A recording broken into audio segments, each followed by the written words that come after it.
গম চুবিনি জোদ ইস্তিগফার কুন, গম বা আমরে খালিক আমদকার কুন।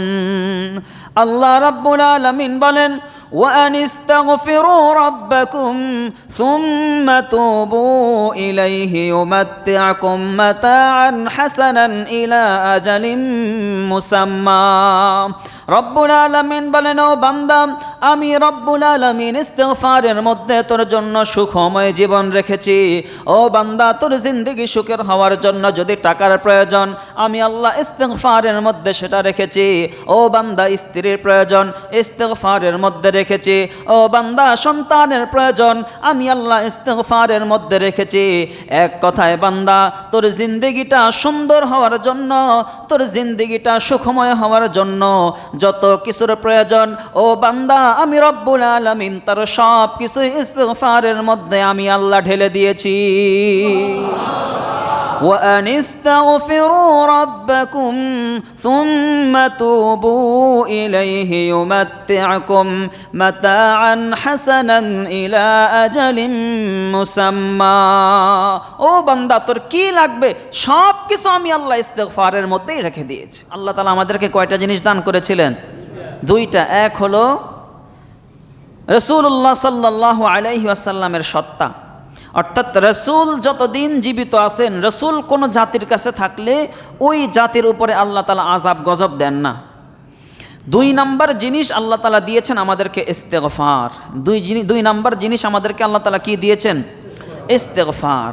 আল্লাহ রব্বুল আলামিন বলেন, ওয়ামা কানাল্লাহু লিউআযযিবাহুম ওয়া আনতা ফীহিম وما كان الله ليعذبهم وأنت فيهم وما كان الله معذبهم وهم يستغفرون।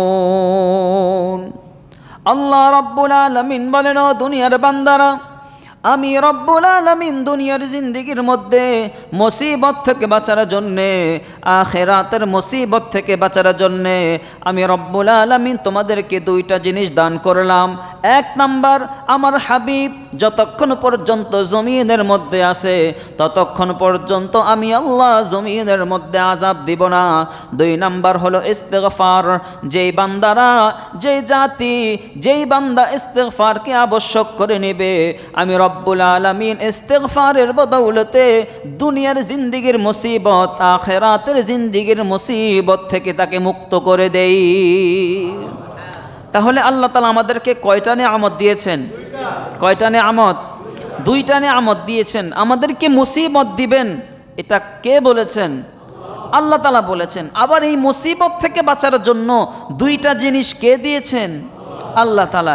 এক নাম্বার হলো আল্লাহর হাবিব, দুই নাম্বার হলো ইস্তিগফার। সবাই বলেন, এক নাম্বার কি? আল্লাহর হাবিব, দুই নাম্বার, আবার বলেন, এক নাম্বার, দুই নাম্বার আল্লাহর হাবিব হায়াত। এখনো রওজা শরীফের মধ্যে শুয়ে আছেন, হায়াতুন নবী, জিন্দা নবী এখনো রওজা শরীফে শুয়ে আছেন, কিন্তু আমাদের চোখের সামনে আছেন, আমাদের চোখের থেকে তিনি আড়াল হয়ে গেছেন। তার মানে একটা জিনিস আমাদের কাছে এখন অনুপস্থিত, কিন্তু আরেকটা জিনিস আমাদের কাছে উপস্থিত। সেটা কি? ইস্তিগফার। সেটা কি? ইস্তিগফার। এই ইস্তিগফারের মধ্যে আল্লাহ পাক রব্বুল আলামিন দুনিয়া এবং আখিরাতের সব কিছু এই ইস্তিগফারের মধ্যে আল্লাহ তাআলা ঢেলে দিয়েছেন। পড়ি আলহামদুলিল্লাহ। দেখেন আল্লাহ তাআলা কি শব্দ ব্যবহার করছেন, وأن استغفروا ربكم ثم توبوا إليه يمتعكم متاعا حسنا إلى أجل مسمى। আল্লাহ পাক বলেন, বান্দা ইস্তিগফার করো। ইস্তিগফারের কারণে আমি আল্লাহ তোকে কি দিব? তোকে আমি আল্লাহ দিব নির্ধারিত সময় পর্যন্ত উপভোগ্য হায়াত। আচ্ছা, দুনিয়ার জমিন এটা কি অনির্ধারিত? দুনিয়ার হায়াত এটা কি অনির্ধারিত নাকি নির্ধারিত? অনির্ধারিত কে বলে? দুনিয়ার হায়াত কি অনির্ধারিত নাকি নির্ধারিত? মানে এটার একটা শেষ আছে, এটার শুরু আছে, শেষও আছে। কিন্তু আখেরাতের জিন্দেগি এটা কি, এটার মধ্যে কোনো সীমাবদ্ধতা আছে নাকি এটা সীমাহীন? সীমাহীন। তার মানে আল্লাহ তাআলা বলছেন সীমাবদ্ধ হায়াতের মধ্যে, সীমাবদ্ধ জিন্দেগির মধ্যে আমি তোকে উপভোগ্য হায়াত দান করব। তাহলে সীমাবদ্ধ জিন্দেগি কোনটা? দুনিয়ার হায়াত। তাহলে ইস্তেগফারের জন্য, ইস্তেগফারের মধ্যে আল্লাহ উপভোগ্য জিন্দেগি রাখছেন। আমার দুনিয়ার জীবনটা সুসময় হওয়ার জন্য, সুন্দর হওয়ার জন্য, সমৃদ্ধশালী হওয়ার জন্য যা কিছুর প্রয়োজন, এক কথায় যা কিছুর প্রয়োজন। এখন আপনি ব্যবসায়ী মানুষ, আপনার জীবন সুখের হবে কখন? ব্যবসায় সফল হলে। আপনি চাকরিজীবী মানুষ, আপনার জীবন সফল হবে কখন? চাকরি জীবন সুন্দর হলে। আপনি বিবাহিত মানুষ, এখন আপনি সুখী হবেন কিভাবে? আপনার সন্তান হলে। আপনি অবিবাহিত মানুষ, আপনি সুখী হবেন কিভাবে? সুন্দরী রমণী একজন স্ত্রী পাইলে। তার মানে এক একজনের সুখ এক একটার সাথে, সবার সুখ এক জায়গায় নয়, এক একজনের সুখ এক একটার সাথে সম্পৃক্ত। আল্লাহ বলেন তোকে সুখময় জিন্দেগি দান করব, এটা বলেন নাই স্ত্রী দিব, এটা বলেন নাই ব্যবসা দিব, এটা বলেন নাই সন্তান দিব, বরং বলছেন সুখময় জিন্দেগি দিব। সুখময় জিন্দেগির জন্য যা প্রয়োজন ও বান্দা সব কিছু ইস্তেগফারের মধ্যে দিয়েছে। গম চুবিনি জোদ ইস্তেগফার কুন, গম বা আমরে খালিক আমদ কার কুন। আল্লাহ রাব্বুল আলামিন বলেন وأن استغفروا ربكم ثم توبوا إليه يمتعكم متاعا حسنا إلى أجل مسمى।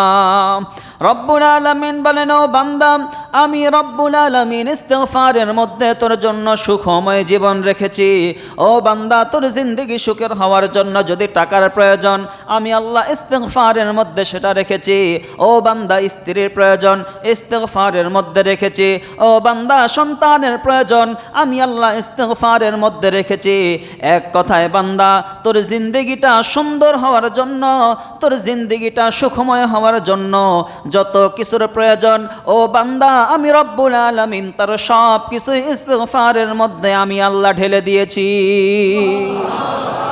وأن استغفروا ربكم ثم توبوا إليه يمتعكم متاعا حسنا إلى أجل مسمى।